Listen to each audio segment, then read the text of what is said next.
Strap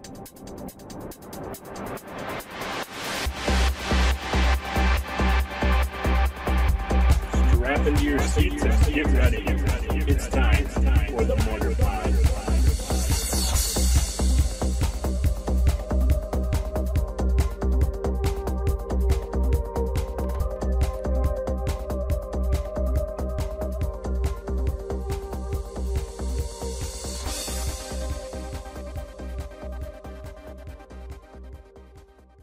Hey everybody, Alex Stephenson and Jake Faas here. Welcome to this week's episode of the Mortarpod. Last week was my last week of recording M15 drafts, so we're still going to do these weekly podcasts until Khans of Tarkir is officially released. This weekend was pre-release weekend. I didn't do any events, and Jake, I imagine you didn't do any events either? No, I didn't. Okay, so neither of us did events.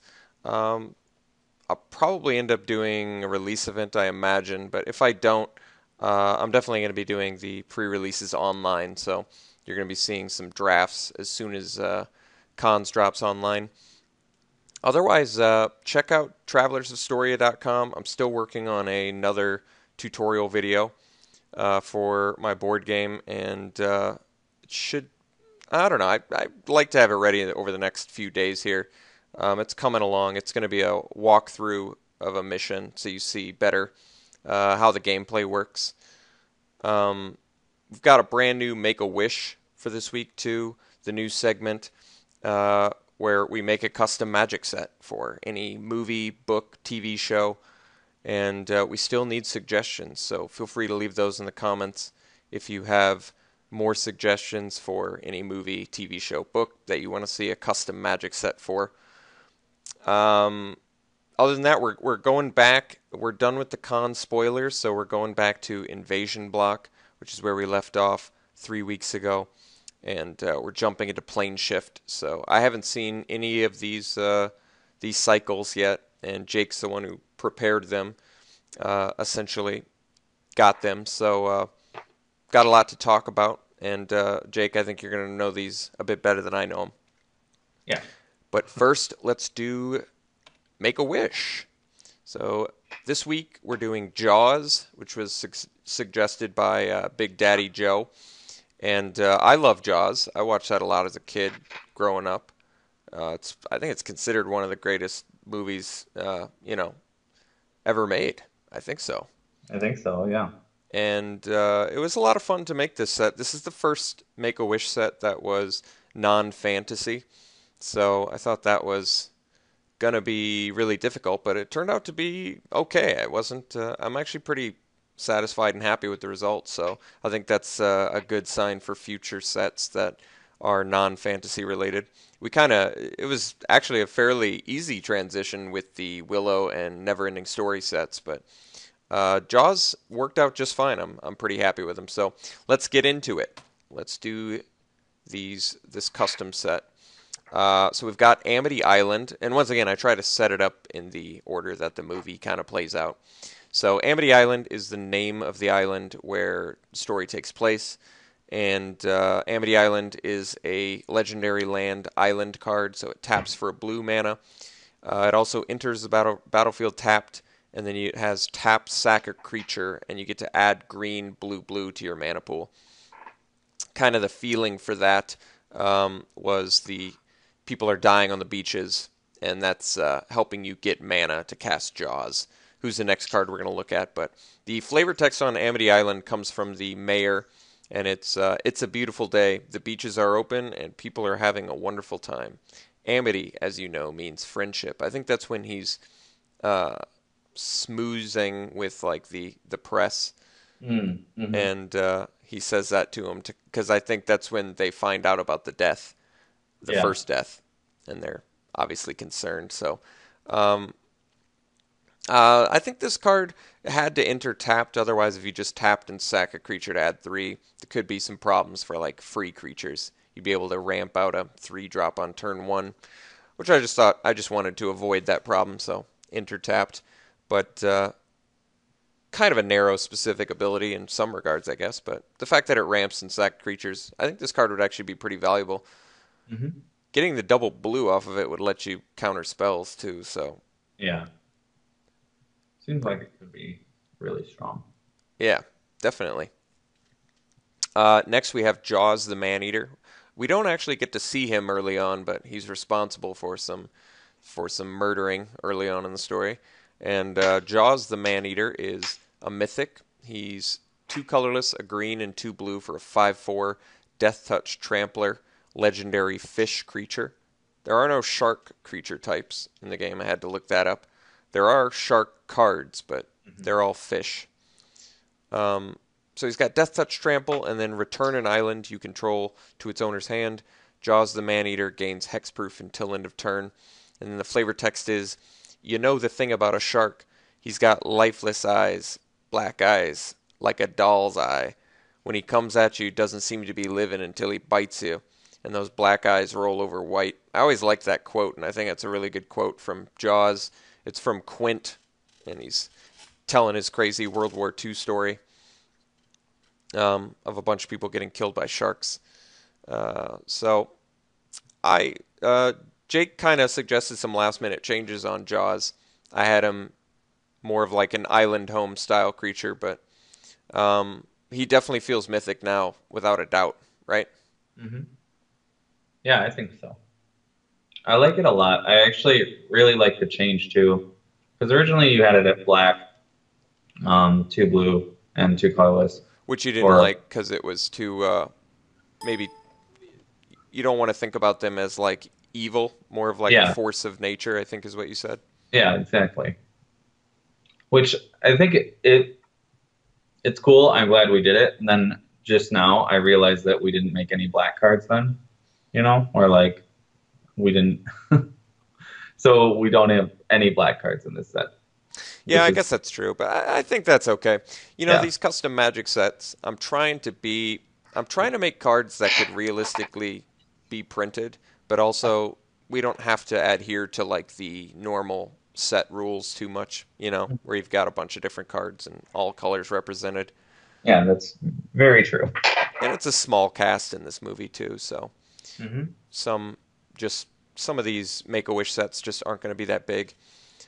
Moving on, we've got Police Chief Martin Brody. I'm actually really surprised how well this card turned out, because at first I was kind of worried about what I wanted to do with it.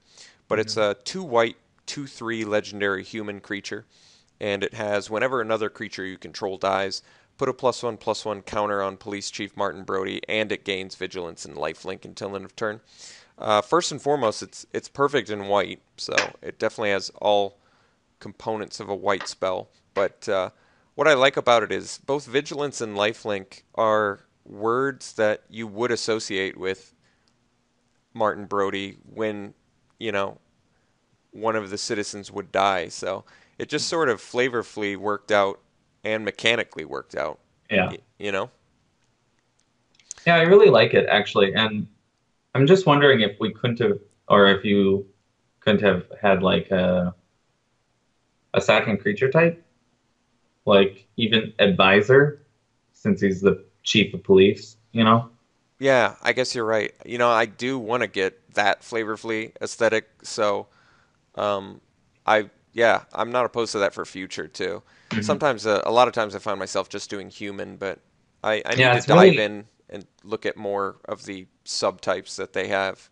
Yeah, and it's really easy to overlook creature type, actually, because I didn't even look at it until just now on any of these, really.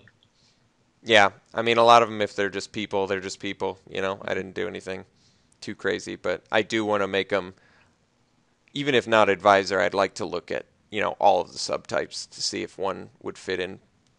Yeah. So he's the main protagonist of the story. His flavor text is, "You're going to need a bigger boat," which is also an extremely classic line from that movie. Next we have Matt Hooper, oceanographer, played by Richard Dreyfuss, very famous accredited actor. He is a white and a blue for a 1/3 legendary human creature. He has a mechanic called Analyze, and its activated abilities of artifacts you control cost 1 less to activate. And then he has blue creatures your opponents control get -1, -0. And then his flavor text is, this wasn't a boat accident, and it wasn't any propeller, and it wasn't any coral reef, and it wasn't Jack the Ripper. It was a shark. So Matt Hooper, his role in this movie is actually pretty important. He's brought in to sort of investigate the deaths, I believe, by Martin Brody. I haven't seen the movie in a while, so I had to get a lot of my information just from the wiki. But I think he was brought in by Brody, and Yeah. that's when he discovers that it was a shark that killed him. If you don't remember the story, they were trying to keep the citizens of Amity Island knowing that there was a shark out there because they got most of their money from tourism, and it was a short season, I believe. So that was sort of the greedy mayor, bureaucrat aspect of the movie. But analyze, I guess it's a pretty specific mechanic, but I think it would actually work fine in a set that was, pretty artifact heavy, don't you think? Yeah. I think if we would have to definitely make sure that that was there, but especially as like a keyword, because then you really want to represent it, you know. Yeah. But yeah, I think it's a pretty sweet ability. It would work best probably in a shards like environment where you have 5 different keywords to spread out. And then you can use it for a very select amount of cards then, Mm-hmm. And maybe it needs to be restricted to not less than one in case there's some broken interaction. Oh, yeah, for sure. It can't like this can't reduce the colorless cost or whatever to 0 or something like that. Okay, yeah, it probably needs that. I didn't Yeah. investigate deep enough on all of the old artifacts, but there's probably something that goes 1 for 1 on mana, maybe, or something like that. You never know. Next, we have False Hope. This is 2 and a blue sorcery. As an additional cost to cast False Hope, sack a blue creature, and then it has blue creatures you control are unblockable this turn. And then the picture is people on Amity Island standing around a dead hanging shark. So this is the part in the movie where they kill a tiger shark, and they think they've caught the shark that Brody and Hooper told everybody was out there. But it turns out that it was the wrong shark. So more people continue to get killed. And I think this card was actually important to this mini set for evoking that part of the movie. Yeah, I really do think it's key. I like the way that it works too. Mm-hmm. Because we had kind of a little bit of a discussion about this card in particular. But all in all, it's pretty flavor driven, I would say. Yeah, yeah. And it seems like it would mechanically be playable in a limited environment as well. For sure. All right, next is the final remaining 5 cards from the Jaws set. We've got Quint the Shark Hunter, who is 2, a blue and a red, for a 4/2 legendary human. And when he enters the battlefield, search your library for a card named Orca Hunting Vessel, reveal it, and put it in your hand, then shuffle your library. His flavor text is, 1,100 men went into the water, 316 men came out. The sharks took the rest. So that was his World War II story he told Brody and Hooper when they're on the hunt for Jaws. They eventually end up hiring Quint, and he has his boat named Orca Hunting Vessel, which is 1 and a blue legendary artifact. Whenever a blue creature dies, put a bounty counter on Orca Hunting Vessel, and then he has tap remove any number of bounty counters from Orca Hunting Vessel, and you get to add 1 mana of any color to your mana pool for each bounty counter removed this way. So Quint in the movie did hunt big sharks and stuff like that for money, so I thought both Quint and Orca kind of would evoke that. Well, I'm pretty happy with how they turned out. I wanted to do something a little bit more fancy with Quint, but his role in the movie was kind of interesting because he ended up dying in in a pretty brutal way to Jaws. Yeah. I do like that you can play 4 of him in your deck potentially as like a 4-mana 4/2 and just one Orca hunting vessel. Yeah, that's Like true.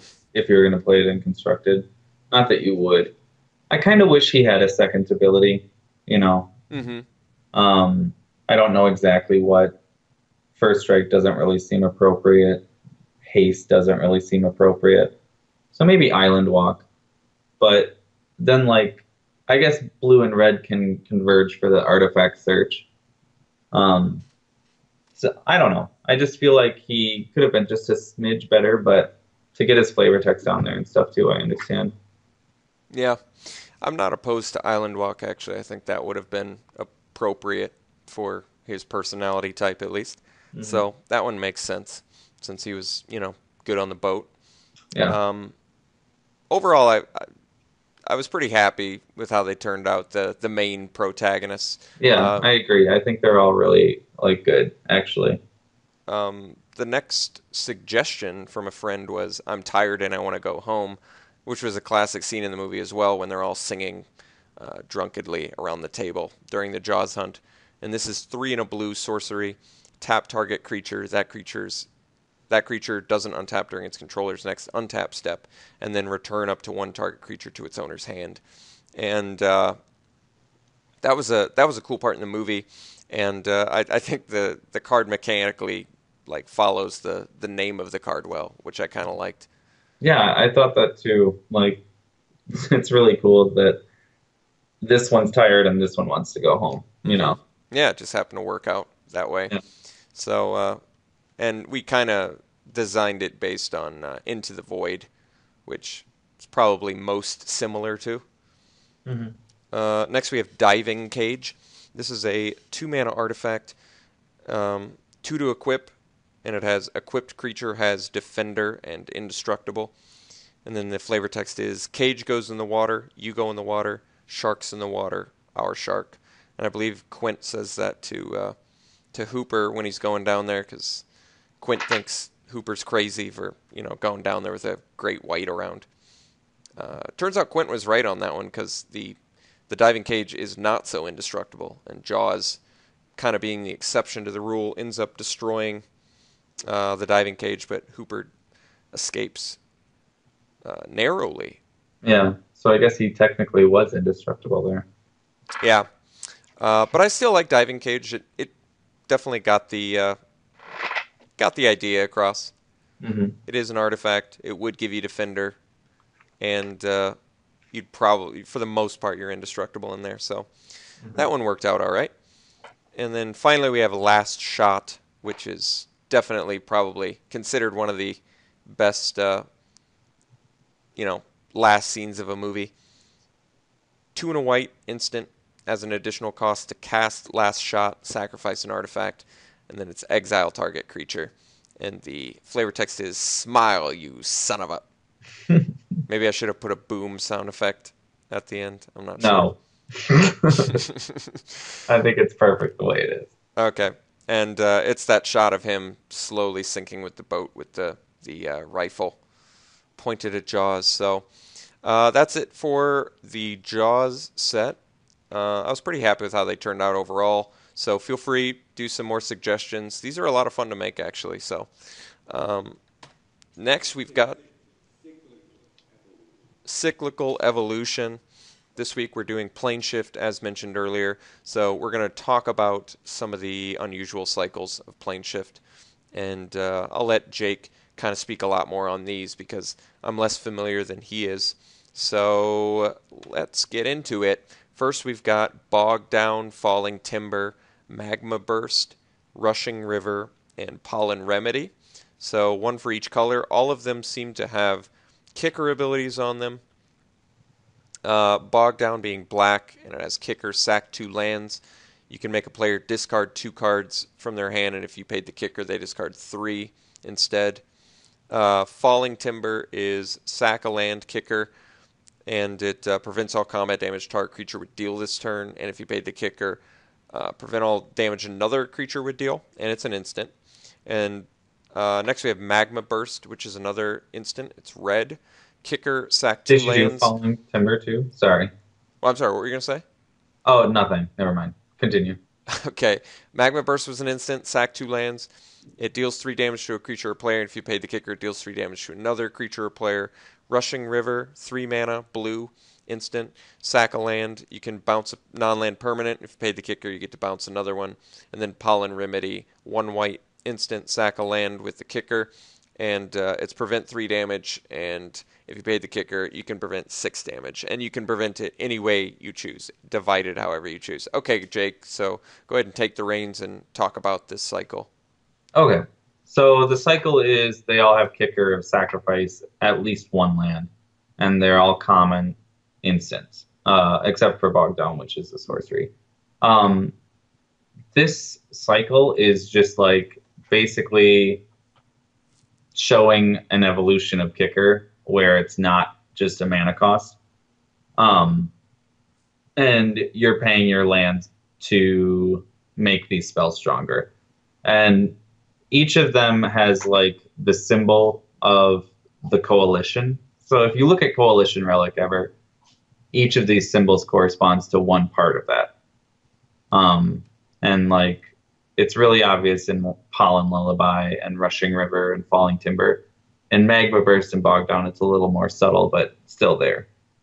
Anyway, it's just a cycle where they expand further and further. I really liked Rushing River and Magma Burst when I was younger in my heyday. I think Pollen Lullaby, or Remedy, excuse me, is probably the worst. But maybe Falling Timber. I like all of these, this cycle, in terms of limited application. They all seem pretty powerful. Yeah, actually, Pollen Lullabies are, God, I keep going to the lore one card. Pollen Remedy is actually probably a pretty big blowout as a combat trick to just throw all your guys in there. So, yeah, no, I guess they're all pretty good. I think Rushing River actually had some potential as real. I mean, it's non-land permanent, but bouncing 2 things for 3 mana and sack 1 land is pretty strong at instant speed. I agree. That really is. Even Bog Down, getting rid of 2 lands to make them discard 3 cards for 3. Yeah. It's pretty efficient. Pretty strong, yeah. I like all these. Yeah, I mean, maybe Falling Timber is actually the worst because Pollen Lullaby can really go across your whole team and prevent to you. But Falling Timber is like, I mean, it can be a blowout too, I guess. They're all really strong. Yeah, they're all multifaceted, built-in 2-for-1 sort of potential here, so I like it quite a bit. Next we have layer lands. So they all enter. They don't enter tapped, but they're a layer in addition to their land type. So how would that be worded now? Does it have to? It would just be land-layer. Okay. And then when they enter the battlefield, you have to sack it unless you return a non-layer land you control to its owner's hand. One nice thing, at least that land can be tapped, because it doesn't say an untapped non-layer land, so that's 1 plus. Each of them fix for the shards from Shards of Alara. So you've got Crosis Catacombs, which adds Grixis mana, Daragaz's Caldera, which adds Jund, Dromar's Cavern, which adds Esper, Treva's Ruins, which adds Bant, and Ritz's Grove, which adds Naya. And were these pretty highly played at the time, do you think, for Limited? I think in Limited they were, for sure. But in Constructed, I think you played just the Pain lands, and like maybe you would throw 1 or 2 of these into your deck, but I don't think you ran the full 4, like how the Shards lands eventually became, you know? Okay. I think they're okay. I think you're right. The Shards lands were these, but they just entered tapped, and you didn't have to bounce a land. So I can see. I mean, they are different. Would you say the Shards lands are just strictly better? Yeah, I would say so. I think these are a little too complicated.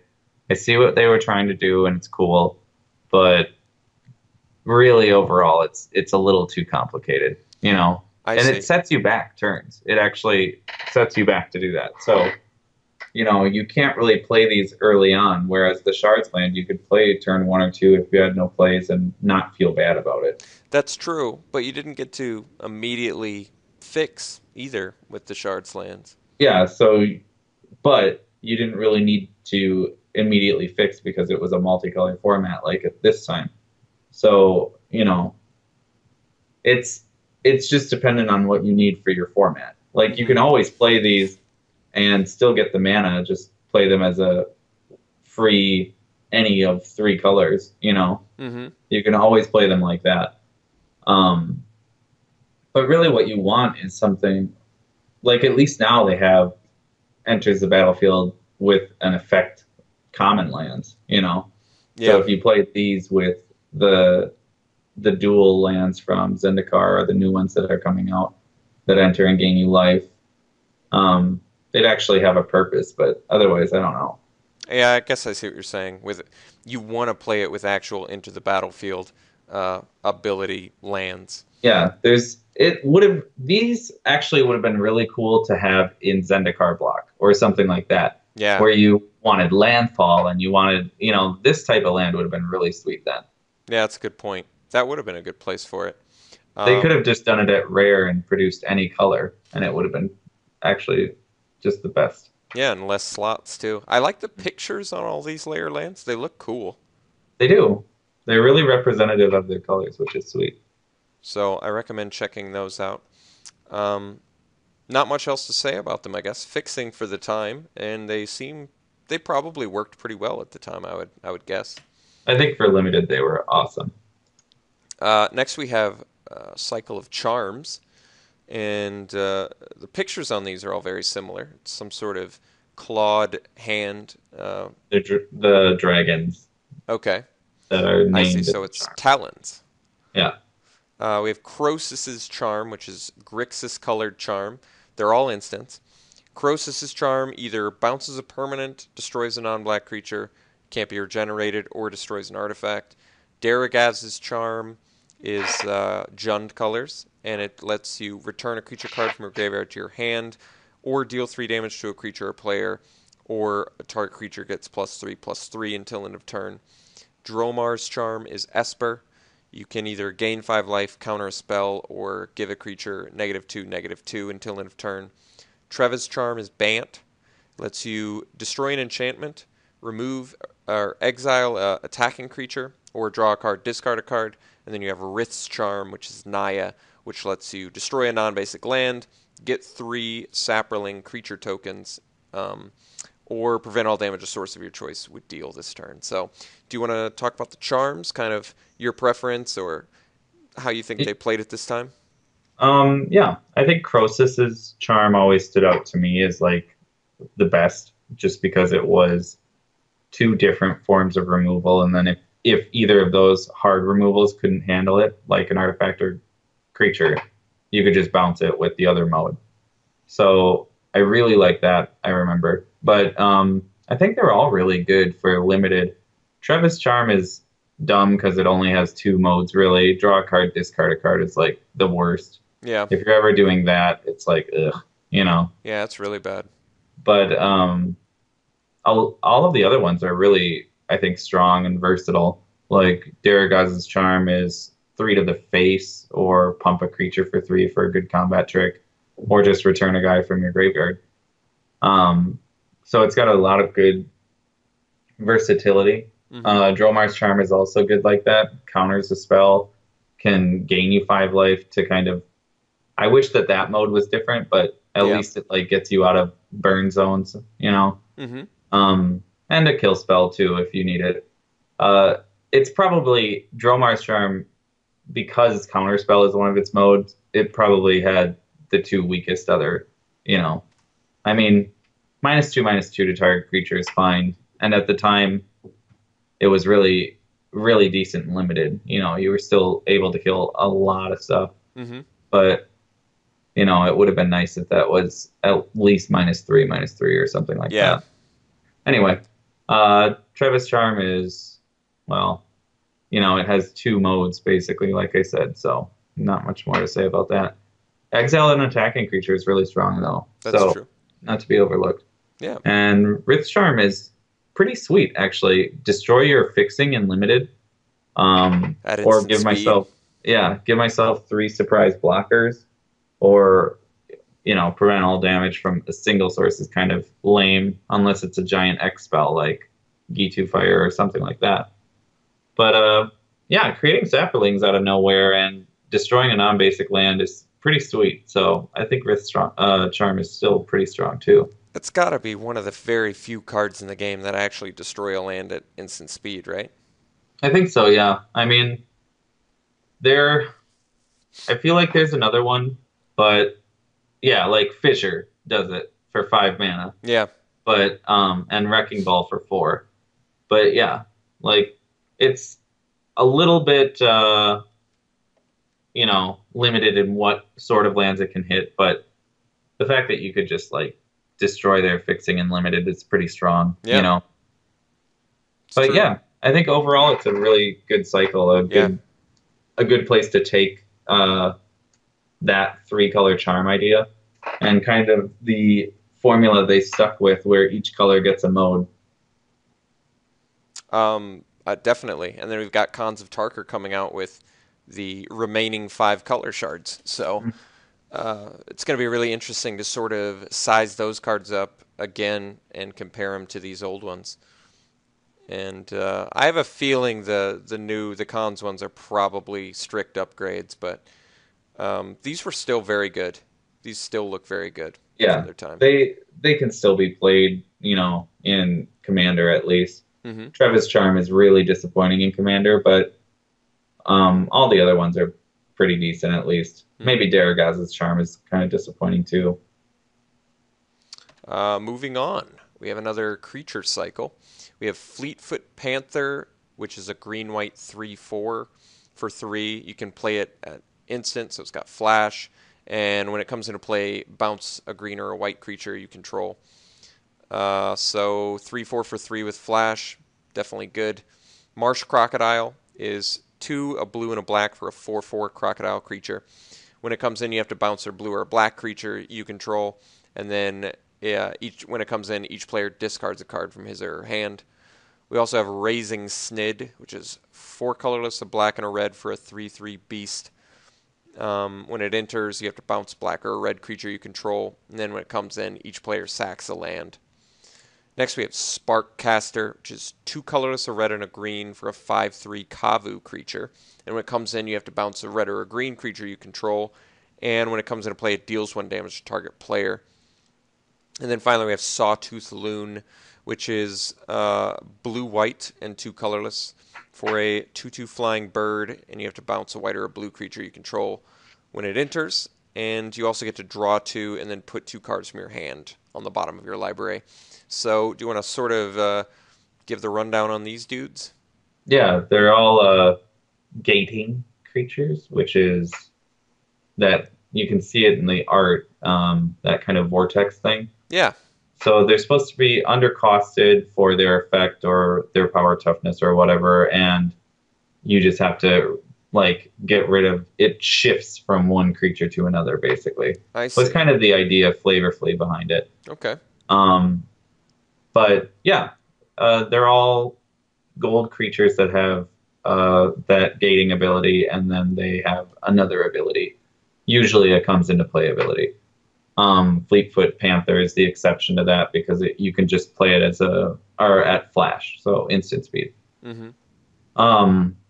I thought that these were really cool at the time. I think Sparkcaster is really sweet as a 5/3 for 4, with a pretty decent comes into play ability. I mean, it's not like amazing, but you can just chain itself too, like just recast it over and over. Yeah, I guess that's true. As a inevitable win condition.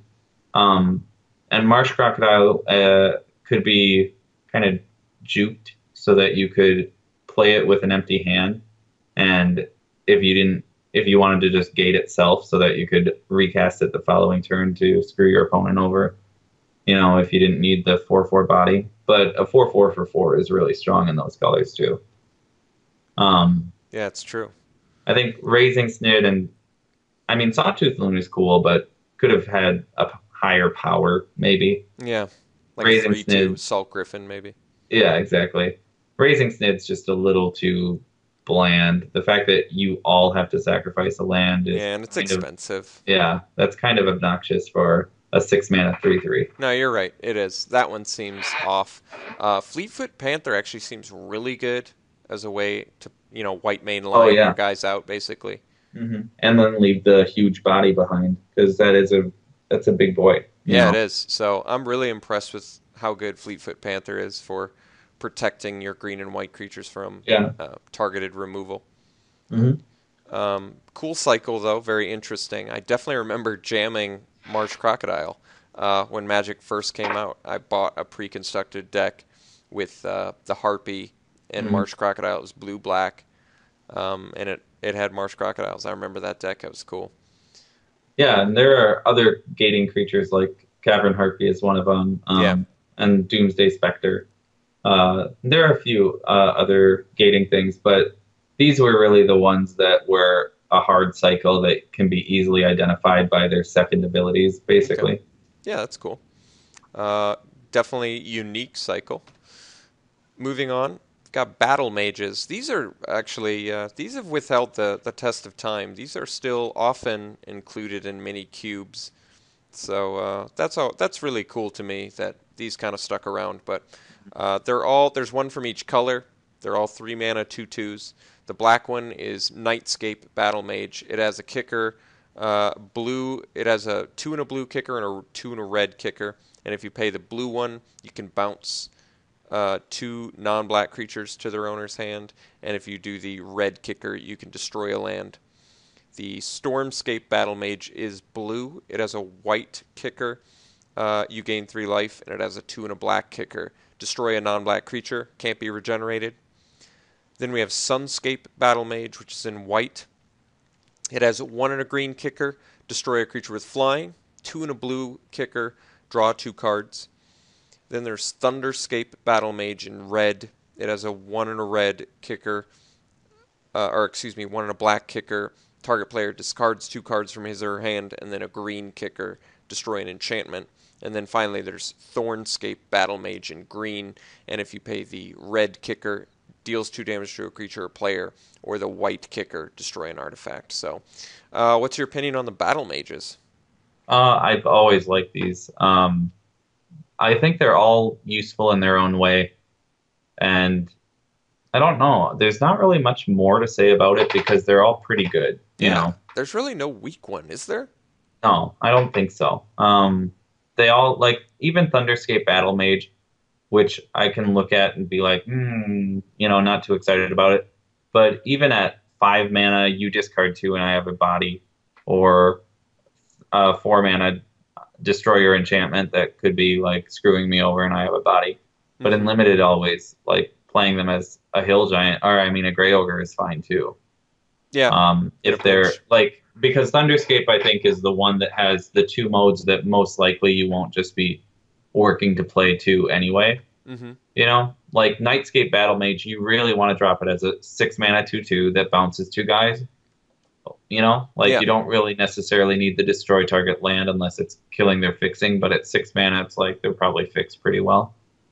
Um, with Stormscape Battle Mage, it can be either or, but really it's you need that 6 mana threshold so that you can play it as a destroy target non-black creature, 2/2. And then Sunscape Battle Mage, I think you definitely want the 6 mana for the draw 2 cards. And you can definitely play it at 5 mana, just destroy a flying guy, but 6 mana is really where you want to be with that one And too. So eight would be pretty insane yeah, value if you got maximization on that. yeah, I think that one is probably the best for like commander, where getting to 8 mana is feasible, and like oftentimes there are flying creatures on the board, and you'll actually get to draw 2 cards off it anyway. So like I think that one could be a commander one, but all these other ones are just really great for limited anyway, and so is Sunscape Battle Mage. But I think Nightscape Battle Mage's blue kicker. It's one of the more unusual effects I've seen in the game. yeah, I think I don't know why, but they felt like that was too strong for some reason. or like that black should never be able to target black creatures, even though that's not a black effect, you know? Yeah.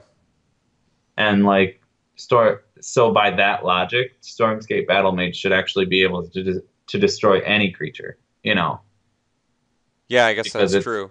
because it's blue. So like that's a weakness of black to not be able to destroy black creatures. So It I is just very unusual to see an ability like that. So yeah, and considering that like I don't really understand it, I guess. I don't understand why they decided to add the non-black clause to it.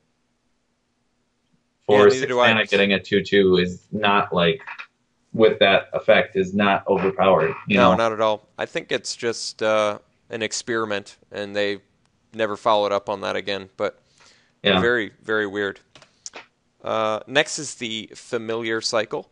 So we've got, these are really cool cards, and these have been highly played, and these have been in Cube as well. So so far, Planeshift's got a good batting average for showing up in Cube. Yeah. It definitely had some really cool cards. Innovative. hmm So this is the Familiar Cycle. They're all 2 mana creatures of various creature types. Nightscape Familiar is black. It's a 1/1. It makes your blue and red spells cost 1 less to play, and then it has 1 and a black to regenerate it. Next is Stormscape Familiar, which is a 1/1 flyer, and it makes your white and black spells cost 1 less.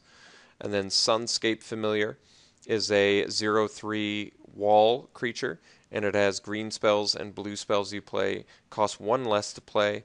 Then there's Thunderscape Familiar, which is a 1/1 first strike that makes your black and green spells cost 1 less. And then Thornscape is green, and it's a 2/1, and it makes your red and white spells cost 1 less. And these are all common, so I would say super strong common cycle, don't you think? Yeah, I really do like this cycle. You know what's interesting is this could have easily been a cycle they brought back for Cons. no, for shards. Um, They couldn't have brought this in for cons? mm, Not really. Why not? Because these aren't the color combinations that cons is. No, I guess I didn't mean. I think I misinterpreted what you said. Oh, They could just print a new cycle of these cards yeah. anytime they're doing And like a sharded format, you know? yeah, I guess and you're right. They totally could. I was just saying actually that they could Use do these exact these ones exact for same ones, Shards of except Alara. for Thunderscape Familiar, which doesn't make sense on Alara. But even the names would have been fine for each of the different shards. Yeah, Anyway, that's true. So I see. And they didn't have Kavu creatures on shards, so yeah, that's what you're saying wouldn't have worked. But okay. I mean, that makes sense. Um, in terms of power level, I'm not sure which one I like the most. I remember Nightscape because of regen. It's pretty good. yeah, it's a limited like annoyance for sure. Yeah, It's and making your super blue obnoxious. spells cheaper while simultaneously having a regenerator on the board is a pretty nice combination. Yeah, considering that the regen is so expensive too. You know, 2 mana is like actually kind of pricey with Drudge Skeletons being around and Urborg Skeleton being around at this time too. So, Yeah, but that's I true. mean, it's counteracted by the fact that you get cheaper spells. So, Yeah, yeah. Um, all in all, I like that Thornscape Familiar can double as a beater too, hmm which is kind of cool. So you can just, even if you're not playing red and white spells at 2 mana, 2/1, whatever. yeah, it would have been nice as a 2/2. Like I don't know that that would have been overpowered. Yeah, I don't know either. I just think of this cycle in general as being extremely good because they're common. It feels like an uncommon kind of effect, Yeah, you're right. making all your spells cheaper. So just the fact I that you could get like 4 or 5 of these is pretty crazy. I bet they would have printed them at uncommon, like if they were to redo it. It makes sense. It's a powerful effect. It's hence why they're in cube, I'm sure. hmm Next we have an interesting cycle. This has this cycle all have planeswalkers in the name. They're all enchantments. We have Planeswalker's Favor, which is a green enchantment for 3. And you pay 3 and a green. and an opponent reveals a card at random from their hand, and then target creature gets +X/+X, where X is the revealed card's converted mana cost. Then we have Planeswalker's Fury, which is the red enchantment, and it has 3 in a red. They reveal a card in there at random from their hand, and you get to deal that much damage to a player. And you can only do that one as a sorcery. Then you have Planeswalker's Mirth, which is the white enchantment. It's got 3 in a white. They reveal a card at random, and you gain that much life, equal to its converted mana cost. And then Planeswalker's Scorn, which is black, and it has 3 in a black. They reveal a card at random from their hand, and you give a creature -X/-X until in turn where that's the card's converted mana cost. That and also you can only do as a sorcery. And then finally you have Planeswalker's Mischief, which has 3 in a blue. They reveal a card at random from their hand, and if it's an instant or sorcery, you get to exile it. And as long as it's exiled, you can play it as though it were in your hand without paying its mana cost. And if it has X, X is 0. And end of turn, if you haven't played it, you return it to their hand. And you can only do that one as a sorcery. So that one's very convoluted, but kind of walk me through this cycle, what you thought of it, what they kind of had in mind. So the idea behind this was that these were just supposed to be spells that were created by the Planeswalkers' moods, and not necessarily like the Planeswalkers really did any work to get there. So they were like trying to tote these as like, this is how powerful Planeswalkers are. But anyway, I think that overall, like the best one is probably Fury or Scorn. And I mean, Scorn is like really dependent on 2 different factors, which is kind of annoying. I think Fury is the best because it can just do it to your opponent's face. If they ever are like flubbed on lands or something like that where they can't cast too much, it's actually really strong, where you can just hopefully blow them out with their high casting cost stuff. Yeah. But overall, I think this cycle is okay, not great, you know? Yeah. I don't think it turned out too crazy good. I want to say they put it in cube, but I can't remember which one, so that doesn't seem right. None of them quite seem strong enough. Yeah, if you were going to do any of them in cube, I guess Favor is the best, because at least it's instant speed. Yeah, Planeswalker's Mischief is kind of cool, because at least you get the spell for free. It's really... Cool. It has to be an instant or sorcery, and it's at random. I don't know. It's like... It's very narrow. That's true. There's really you'd only want to do it against, I guess, a control deck maybe, but even then, counter spells aren't that good to steal. You know, you really want Revelation isn't good, so I don't even know what you're taking. A bounce spell, I guess. Yeah. You'd actually probably rather have it against Burn to counter that Burn spell essentially and like use it on them. So I could see it in Commander. I think that's about it. Yeah, and it's not even good there. So if you're playing against the ramp deck. Yeah. But overall, yeah, kind of an underwhelming cycle. Just too weird. Random, dude. It always comes down to random. Mm-hmm. Random like breaks a lot of cards. All right, next we have Voice of All, and this is continuing the voice cycles of sets past, so I've included those as well. Voice of Grace, Voice of Law, Voice of Duty, Voice of Reason, and Voice of Truth. All of these voices had a protection from a color. Now we have Voice of All, which is 2 and 2 white for a 2/2 angel with flying. And when it comes in, enters the battlefield rather, you get to choose a color, and then it has protection from the chosen color. So you pay 1 more colored mana, but you get your choice of what protection. I think it is a very powerful card, especially at uncommon. What do you think? Yeah, it is, and great for a limited format, you know, that's multicolor. So there's nothing really bad to say about this card. No. It's evasive, and like defensively, it's bonkers too. Do you think if they reprinted it, if they could, would they do it at rare? They've actually already reprinted it at rare before, okay. In I think 10th edition. I see. Makes more sense at rare. Really it does. if you got like 3 of these in a limited deck, it just seems way too good. Yeah, even 2 would shut you down pretty hard. Yeah. So very powerful card, and certainly more powerful than all the other voice cards, which begs the question, weren't people playing limited at that time and being like, wow, these voice cards are really strong. So what, they thought they had to make a stronger one? I think that a lot of the voices actually flubbed because they were too specific, and yeah, I think they were just too specific. And this was kind of their fix to it, and they didn't realize like how good it was, I think. Yeah, well, yeah, definitely. It's really good. So that's cool that they, multi-block cycle sort of. Next we have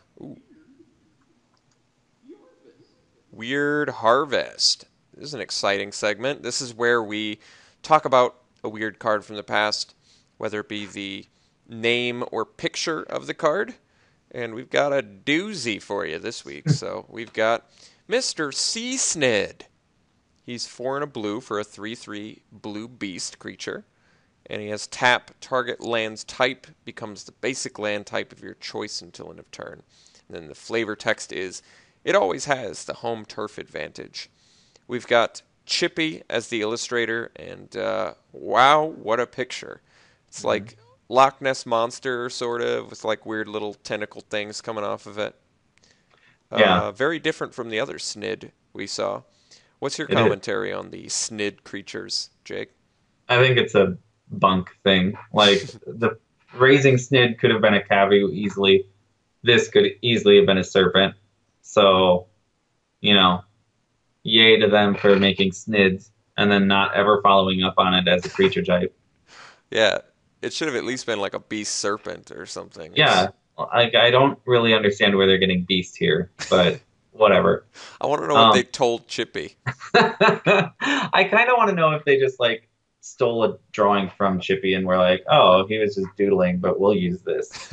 And then, Alan, can you make a Snid as well? Like, use this for reference. Yeah. And Alan was like, oh, a Kavu with tentacles? I don't understand. So yeah, I'm really like disappointed with the art for this card, and it's not that I hate Chippy, it's just this one looks really bad. Yeah, it's pretty goofy.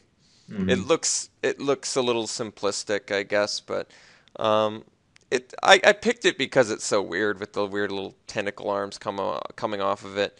It's like on a weird dry beach area. Yeah, it's just weird. It definitely isn't a beast. It doesn't seem like a beast. So it is causing plants to grow where the tentacles touch the ground. Oh, is that what it is? Yeah, I didn't even realize that. It makes much more sense now in that respect, at least in terms of its activated ability. Yeah. So I guess that's kind of cool. So they must have told him something. At that point, Chippy probably played, and they're like, this is what the card does. I guess. Just draw whatever you want, and we'll just phone it in. That's what they told him. I mean, I've heard stories of the process, where it's like, but we just don't know the specifics, like what they specifically asked for. That would be cool. That would be cool information to know, like what Chippy was asked to draw for Sea-Snid, For sure. But this is a common. Doesn't seem super playable, I guess. It's okay. More than expensive Hill Giant. Maybe if you had land walk abilities, it would be a little bit more useful. Yeah. Or triggering domain, I guess, but it's still like a last pick. I guess it fixes technically, but overall pretty weak card. And just a weird, funny picture. That's it for this week. Next week, what's the final set in the block? What do we got? Apocalypse? Yeah, just Apocalypse. Okay. That's all that's left. So we'll go through Apocalypse, and we'll have another Make-A-Wish for you. Check out, or leave some suggestions for that. I'd love to read them. Check out travelersofstoria.com, and I'm going to have some Cons of Tarkir pre-release stuff online for you as soon as that hits. So stay tuned for that, and we'll see you next week. Later.